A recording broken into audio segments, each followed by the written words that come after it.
Sometimes I make mistakes in my life, but I'm trying so hard to make it right. Even though sometimes I make mistakes in my life, life goes on and on and on and on and on. Yeah, hey, I got wisdom from my papa. He ain't have a lot of money, but he taught me how to keep the perfect posture. So folding under pressure, that ain't something that I'm about to. Crabs in the barrel, I'm just trying to be a lobster. I hit my cousin, told him to call. It's been 12 years and I ain't heard from him at all. Had a little fallout over some money.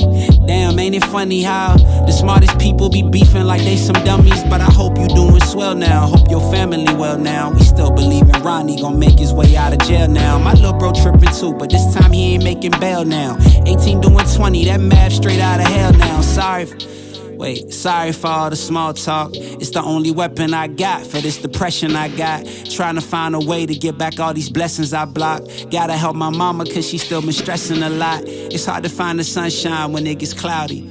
So when I put on a smile, I wear it proudly. Hi tubies, happy Sunday. I hope your day has been great so far. Mine has been terrific so far. All I did was I woke up this morning, I picked up a few things, and then we went to Trader Joe's to get some of my favorites before they sold out, because if you haven't tried the chicken dumplings, you are 100% missing out. And their little pancake puffs, 10 out of 10. Beef and broccoli, 10 out of 10. And I heard that the butter chicken was good, so I'm gonna try that. I got that today. I had to get me some sunflowers because it's been a minute. I didn't get any last week, and I didn't get any the week before last, so it's definitely time to replace those. And I was out of candles, so I went and got a few new candles. It's almost time for fall to kind of come to an end, pretty much this month, before the cold and winter vibes start really kicking in. So this winter I'm gonna do an all white in like really light toned colors, pretty much like this color, but definitely doing like a really soft color. And this might be extra, but you guys know my sofa is orange, so it's gotta go. I need a white sofa, and I'm thinking about getting on 7th Avenue. The sofa that I love is like a little sectional, or I might get the love seat. I don't know. I might get the sectional actually, because my living room is big enough for a sectional. It actually looks better with a sectional. Well, that one is spill proof. Like, I've seen people spill coffee on it, Coca-Cola on it. And like, that's just perfect because I have a toddler who is bound to drop anything on a white sofa. And to match my aesthetics of loving white and to match my toddler's behavior, I think that will be perfect. So I might just get that sofa from 7th Avenue. So guys, I didn't really vlog this week. Of course, I dropped that Friday vlog of just like my morning routine, my 6 a.m. morning routine, and what I did around the day. So today I'm pretty much just talking to you guys because it's been a lot that I've learned these 2 weeks. And I know I didn't put anything in my last vlog, but like, I've been just taking notes, especially like even for my psychology class and just me going to therapy. And it's a lot of notes that I did take. In these notes are actually steps that I've taken for myself and things that I've told myself every day to do, because the healing journey is literally nothing to play with. Like, it gets down. It gets down. Like, your emotions are so up and down. It's crazy. So what I want to talk about is cutting people off, why you should, and the grief that comes behind that. Because everybody talks about cutting people off, but they never talk about the grief that it brings to you. Everybody talks about the cutting off process, and they never talk about the hurt behind it, having to stand firm on that decision and being done with it. Like, no going back, it's over, finished. Like, nobody talks about that. They always play this tough role like it doesn't hurt, and that is 100% a lie. I think I actually told you guys that before in one of my other vlogs, and that's just so true. Like, the things that people put on social media about cutting people off is not what you think it is. Like, it's 10 times harder, because to be honest, it's like, it's not what you wanted, and you know it's like a bit devastating, but you knew that you had to do so for your well-being. And that comes with a sense of grief, that comes with sadness, that comes with disappointment, that comes with you feeling some type of way. So if you ever felt some type of way for cutting somebody off, whether it's a friend, a mate, a family member, like, feeling that grief behind it is normal. And my advice to you is just to let those emotions run its course and actually feel those emotions, so that way, however that person made you feel,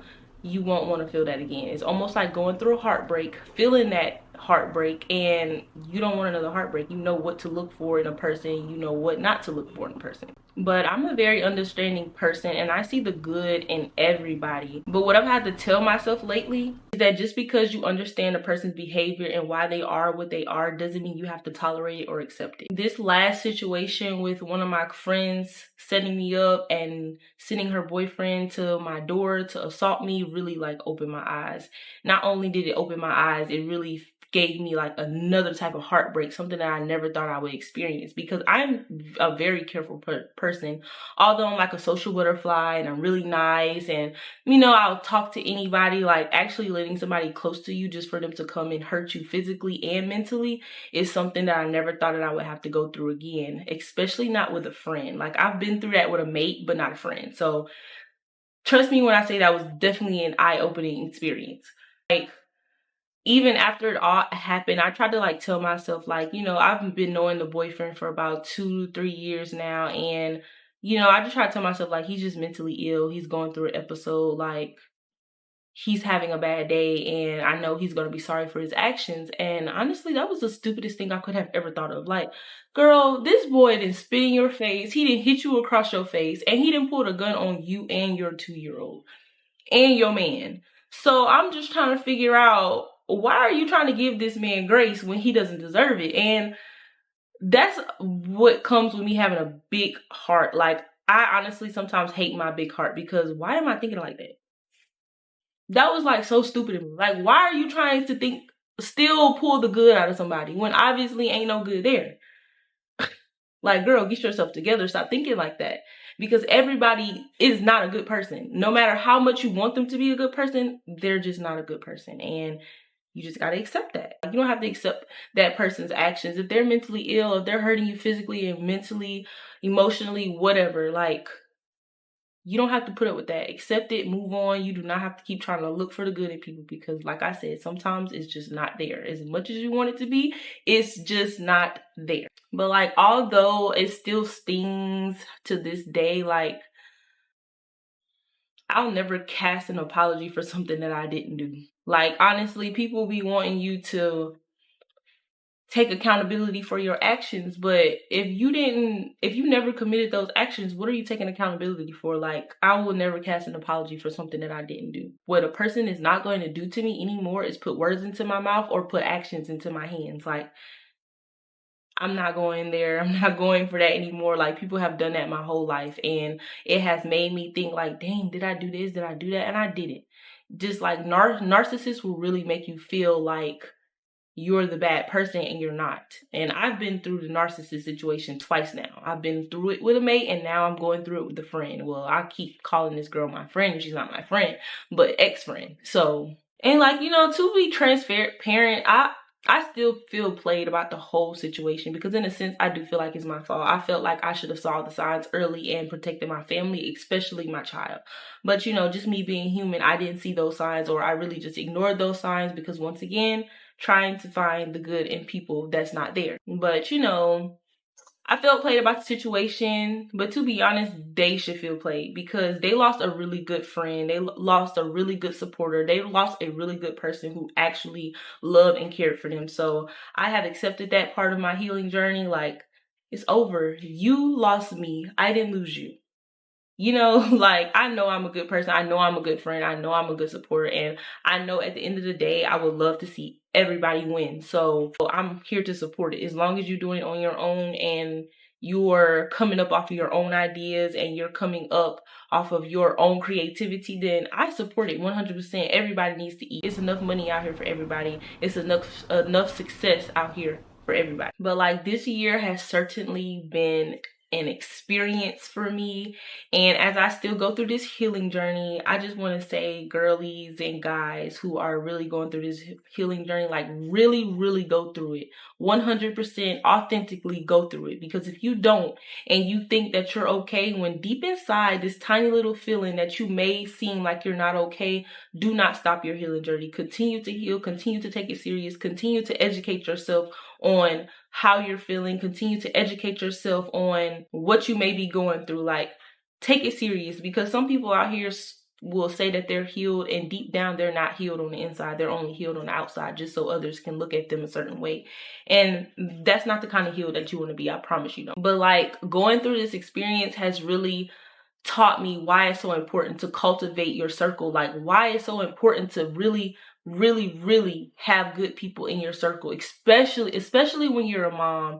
Like, your child is the most precious thing in your life, and you wouldn't want anybody to hurt it. That's just like somebody scratching up your diamond that you paid a lot of money for. Thankfully, I didn't have to pay for my child. My child came from me naturally, so I wouldn't want anybody to hurt that diamond. That diamond is so precious to me. Like, my child is my world, and I wouldn't want anything to happen to her, and I wouldn't want anybody to hurt her. So believe me when I say, the type of feelings that you feel when you are a mother, oh my gosh, like, it's almost like mama bear comes out. And sometimes I think the thing that opened my eye the most, that really just shocked me, is that mama bear couldn't really protect her cub, and like, I couldn't, like,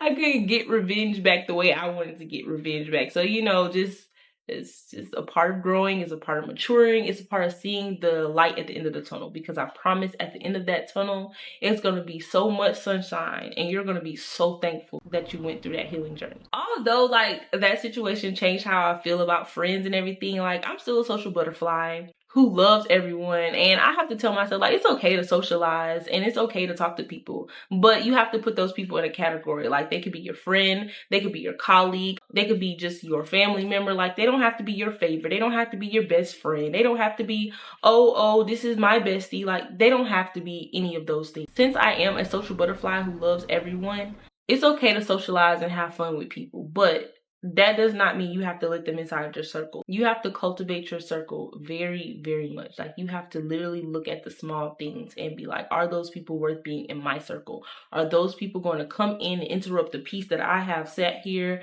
and I have found for myself? Like, really think about that. Because people really will be out here having a personal vendetta against you, and you wouldn't even know until something happens and goes down, and it's like, dang, you felt like that the whole time. Like, homie, you could have told me that.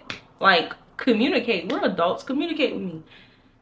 It's not hard to communicate. I promise it's not. Like, it may seem like it's hard, but it's not. But guys, not only am I healing from this situation mentally, I'm still going through the emotions because I'm still battling with it legally. Like, I would never let somebody get away with something like that. And I'm just praying that on Wednesday, the court date goes well. Although it's not for my case, because my case is still under investigation.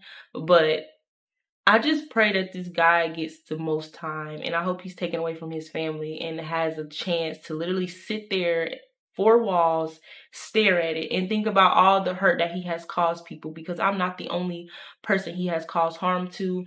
I'm not the only person he has done damage to. Like, it's so many other people out there, including the girlfriend's family. Like, you just can't be out here terrorizing people and damaging people emotionally and physically and mentally and think that it's no consequences that's gonna come behind it. And although I hated that this route had to be taken, like, I have no remorse for anything, because you didn't have any remorse for doing what you did to me and my family. So it is what it is. You, like, did it to yourself. It's probably taking me a minute to stop talking about it, because I literally have to consult with the attorney and the DA's office all the time. So it's almost like draining in a sense. But every time that I have to talk to that attorney or that DA, it just reminds me why I need to heal and why this healing journey is so important to me. Because that's not the only thing that I'm healing from. I'm healing from childhood traumas. I'm healing from high school traumas. Like, I'm healing from friends now. I'm healing from old relationships that I had with people. Like, I am healing from so much. So It's always something there to remind me why it's important for me to continue the course, stay the course, and take it very serious, because literally my mental health depends on it. So another topic that I want to talk to you guys about is letting go of anger. Now, this is probably one of my hardest topics because I am still struggling with letting go of anger, but I do have some real good pointers about letting go of anger that I do write on my sticky notes sometimes and just stick them randomly around the house when I'm having a bad, mad, angry day. Because look, listen, let me tell you, holding in all of that anger will literally make you miserable. Like, God, it literally feels like you're sucking the oxygen out of somebody. Like, that's how bad it drains you, and it will literally make you miserable from being angry about a situation for so long. No matter what it is, it could be because my shoes wouldn't come on the right way. Like, it literally drains me to be angry. So it's starting to help me to let go, because I don't like to be miserable at all. Because staying angry about something that you will eventually have to let go of will only lead to a series of bad decisions being made. Now, you wouldn't be human if you didn't have like any of those moments where, where you're feeling a bit of anger or rage. But try not to let it carry. In the Bible, I know there's a scripture that says you should be slow to anger, because those decisions that you make while you're angry can be life-changing. And I literally don't mean in a good way. I have had to release so much anger from this, and I am incredibly happy and proud of myself. With moments of anger still creeping up from time to time about this situation, as I look at my child laugh and play, call me mommy, all I can do is feel a little bit of anger and a little bit of sadness, because it always takes me back to that situation. Like, what if that gun would have went off and hurt my child? What if my child wasn't here with me anymore? Like, what if that gun would have killed me or her dad? Like, that's just me thinking about the worst. And sometimes I can't find myself overthinking, but it's something that about just looking at her laugh a certain way or play a certain way or call me mommy in a certain way. It just automatically like click. Like, what would I do without my child? Or what would my child do if I wasn't here? Or what would my child do if her father wasn't here? Like, we're such a close-knit family. Like, we do everything together. We communicate together. Like, my family is my life. I'm not as angry as I was about the situation now, because I have had to learn to let go, because that anger has kept me unmotivated. I haven't been doing anything for my business. Like, I've been unfocused in school.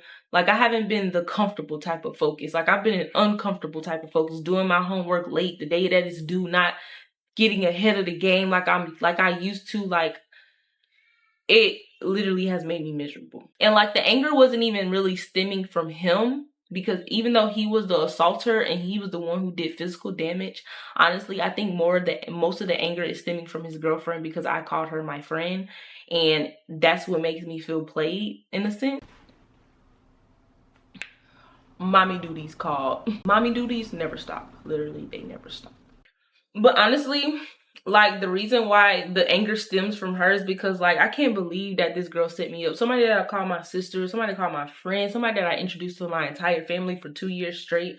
Like, honestly, I'm just so shocked that she set me up because of her own insecurities. Like, that's something we could have had an open line of communication about. And just the lies that started to come out of her mouth about certain situations literally just was like, I was really baffled. Like, I was lost for words. Like, it was nothing else that I could say, because I was so shocked. Like, I could not, and I still cannot believe that. Like, her mouth carried lies that sounded like truths of no other. Literally blindsided and backdoored me.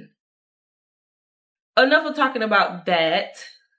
I do want to talk about finding peace, because that's where I am now. I am finding peace about the whole situation and other situations that I'm currently healing from. So I am in my peace stage, which they say takes the longest. So have I really found peace throughout all of it? I don't know. I can't really answer that question in a sincere way.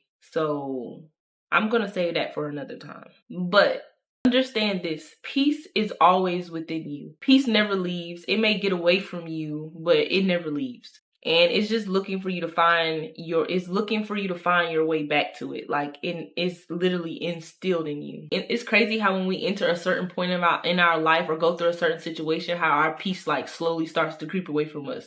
It slowly begins to fade in the background as we continue to learn and grow up. One thing that my therapist asked me before I started this healing journey is something that you might need to ask yourself too. What does peace look like for you?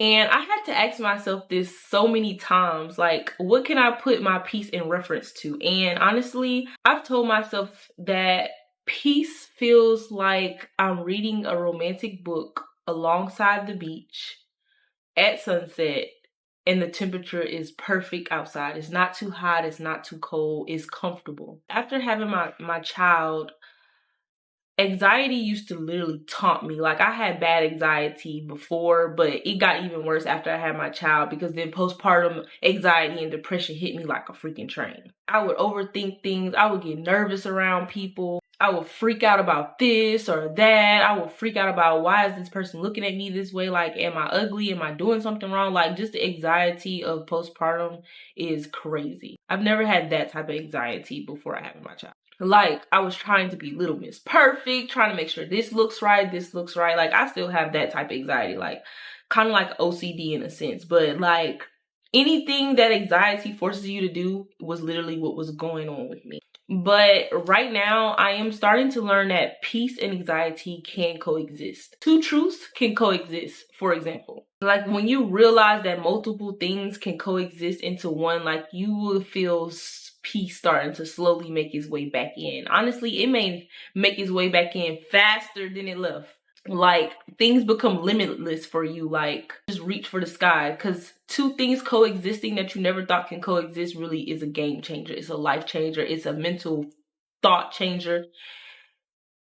It honestly feels like you can breathe a little bit easier than you did before you knew that two things can coexist. And when I say about two truths can coexist, like, you may feel like a person hurt you, but that person may also feel like you hurt them. And both of those statements can be true. Even if one person did more damage than the other, those statements can still be true. I can still feel hurt from something that somebody has done to me, but that person may also feel like I did something to them, and they can also be hurt. So two truths can coexist. And to be honest, that example goes so much deeper than what I'm explaining. Like, if you sit there and you actually think about it, it goes so much deeper. Like, it's one of those deep thoughts that will have you like, dang, that's true, that's true, that's true. And you never knew how to put it into words until you've seen this vlog. I'm just learning to be at peace with anything that comes my way and giving all of my anxieties and worries to God, because in the end, I know that it will all work out. It will all fall into place. And he also told us in the Bible to give our anxieties to him. And the last thing that I want to talk to you guys about is closure. Closure, closure, closure, closure, but without an apology. Finding your own closure. The hardest part about finding closure in this situation is the fact that I know I would never get an apology. I know that they will never take accountability for the things that they did and the things that they said, all because of their own insecurities. And like, I know that they will still blame me for everything, which is so unfair to me, because I know deep down and truthfully that I did not do them anything or cause them any harm. I've never had to find closure in this way without an apology. So this is all very new to me, and that's why this healing journey is a totally different experience for me, just to say the least. Like, the healing part of that situation, I should say, is all very new to me, because every other situation I've had an apology for except for that one, and I know I would never get it. So there's this book that I'm actually reading that I want to tell you guys about. And this is the book. And it's called Apologies That Never Came by Pierre Alex Gentil. And I read this whole book, and it's a short little book. Like, you can read it in a day, you can read it in 2 days, whatever. I 10 out of 10 recommend this to anybody who is seeking closure from someone that hurt you, whether it be a friend, a family member, a spouse, anything. Like, this book is 10 out of 10 recommended. And guys, page 30 of this book really had me sitting staring at the walls, honestly. I'm actually going to read you guys what it says. The subtitle says innocent, and the question that it starts off with is, how do they get away with committing such wrong? And how does someone find it easy to live life smiling after having hurt the soul of someone who only offered them love? Like, that just crushed my little heart. It crushed my little heart to even hear something like worded like that. And the rest of the page honestly aligns with one of the situations that I'm healing from, in a sense. It says, our justice system has found it hard to rightfully condemn even the guilty at times. The innocent until proven guilty policy has had a say in this. How could they believe they were guilty when they claimed to have innocently invaded your heart with the attempt of loving you, a task which became something they couldn't do? Guilt has a way of confronting people and pulling confessions out of their lips. Unfortunately, it won't happen to them. Their intent never wavered, only their words and their actions. Like, that's one of my favorite pages in that book, because if you sit and think about it, that's exactly why I would never get closure. And it just puts a little part of that perspective into written words, something that I can actually understand. But guys, that's pretty much all I wanted to talk to you guys about. Something I have been taking notes on, something that I have been just telling myself, something that I have been studying like a book. So just to summarize, cutting people off is okay. You don't always have to look for the good in people. It will be grief that comes behind it, and that's also okay. That's an example of two truths that can coexist. It's okay to cut those people off, and it's okay to feel hurt behind it. Make sure that you let go of that anger, because nobody wants to be miserable. Take it from me, it's exhausting and it's very draining. So let go of that anger, and when you think that you're about to get angry about something, try to be slow to it. If it happens, because we are humans, just don't let it carry.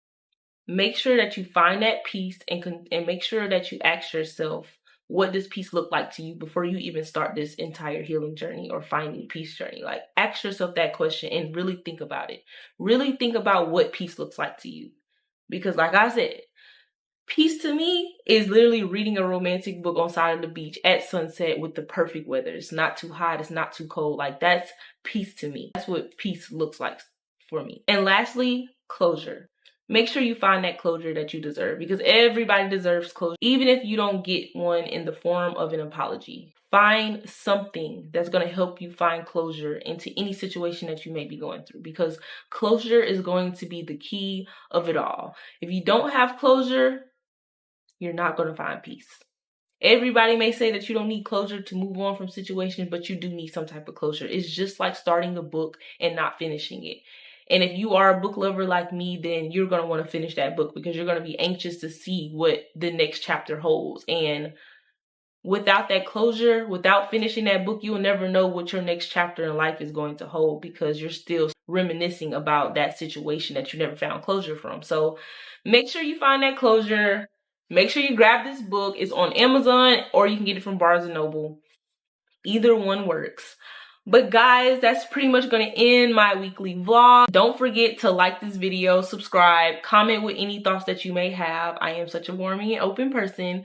And make sure that you share this video with your peers if they are on the healing journey, or if they need help with finding some type of closure, peace, or anything. So guys, it was so nice talking to you, and I will see you guys next Sunday. Thank you for watching. Bye. I don't know where the future's going, but I know it can't go on without me. That's real talk. Look. Sometimes